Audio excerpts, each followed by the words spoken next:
বন্দে মাতরম বা বন্দে মাতারাম শব্দটির আক্ষরিক অর্থ হল মাকে প্রণাম করি বা মাতৃভূমিকে বন্দনা করি। এখানে বন্দে শব্দের অর্থ বন্দনা করা বা প্রণাম করা এবং মাতরম শব্দের অর্থ মাকে মাতৃভূমিকে।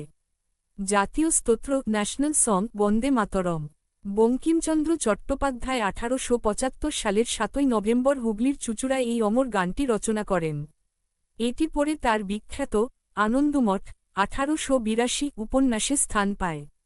স্বাধীনতা সংগ্রামে এটি প্রধান স্লোগান ও দেশাত্মবোধক গান হয়ে ওঠে। 1950 সালের 24শে জানুয়ারি গণপরিষদে এটিকে জন গণ মন এর সমান মর্যাদা দেওয়া হয়। 1904 সালে ভগিনী নিবেদিতা ভারতের প্রথম জাতীয় পতাকার নকশা তৈরি করেন, যাতে বজ্রের প্রতীক ছিল। পরবর্তীতে 1921 সালে পিঙ্গালি ভেঙ্কাইয়া মহাত্মা গান্ধীর অনুপ্রেরণায় চরকাযুক্ত তেরঙ্গা পতাকা তৈরি করেন।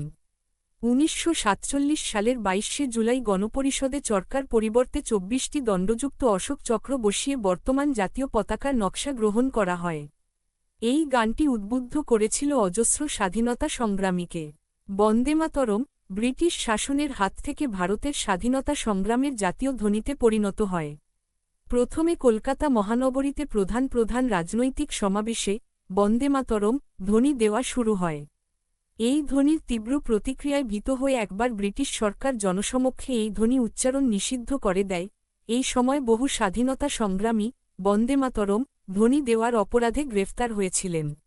1896 সালে কলকাতার বেডং স্কোয়ার, বর্তমান নাম রবীন্দ্র কানন রাজনৈতিক মঞ্চে অনুষ্ঠিত ইন্ডিয়ান ন্যাশনাল কংগ্রেসের দ্বাদশ অধিবেশনে কবিগুরু রবীন্দ্রনাথ ঠাকুর প্রথম বঙ্কিমচন্দ্র চট্টোপাধ্যায়ের অমর সৃষ্টি বন্দে মাতরম সঙ্গীতটি প্রকাশ্যে পরিবেশন করেছিলেন। 5 বছর পর 1901 সালের কংগ্রেসের কলকাতা অধিবেশনে গানটি পরিবেশন করেন দক্ষিণাচরণ সেন। 1905 সালে কংগ্রেসের বারাণসী অধিবেশনে গানটি পরিবেশন করেছিলেন সরলা দেবী চৌধুরানী। লালা লাজপত রায় লাহোর থেকে বন্দে মাতরম নামক একটি সাময়িকপত্র প্রকাশ করতেন। 1905 সালে হীরালাল সেন ভারতের প্রথম রাজনৈতিক চলচ্চিত্রটি নির্মাণ করেছিলেন। এই চলচ্চিত্রের সমাপ্তি হয়েছিল গানটির মাধ্যমে।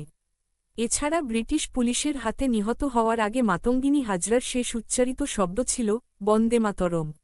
স্বাধীনতা সংগ্রামে এটি প্রধান স্লোগান ও দেশাত্মবোধক গান হয়ে ওঠে।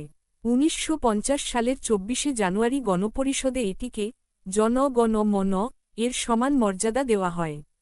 বঙ্কিমচন্দ্র যে বাড়িতে বসে বন্দেমাতরম গানটি রচনা করেছিলেন, সেই বাড়িটি আজ সাধারণ মানুষের কাছে বন্দেমাতরম ভবন নামে পরিচিত। হুগলি জেলার প্রাণকেন্দ্র চুঁচুড়া শহরে গঙ্গার পাড়ে রয়েছে এই বন্দেমাতরম ভবন। এক সময় এই ভবন সংরক্ষণের অভাবে জীর্ণ দশায় পরিণত হয়েছিল। সমাজের সুধীজনদের তৎপরতায় প্রশাসনের উপর চাপ তৈরি হয় বাড়িটির সংস্কার করার জন্য। পরবর্তীতে বাড়িটি সংস্কারের কাজ সম্পূর্ণ হয়। এই বাড়িতে বসেই বঙ্কিমচন্দ্র চট্টোপাধ্যায় রচনা করেন আনন্দমঠ উপন্যাস।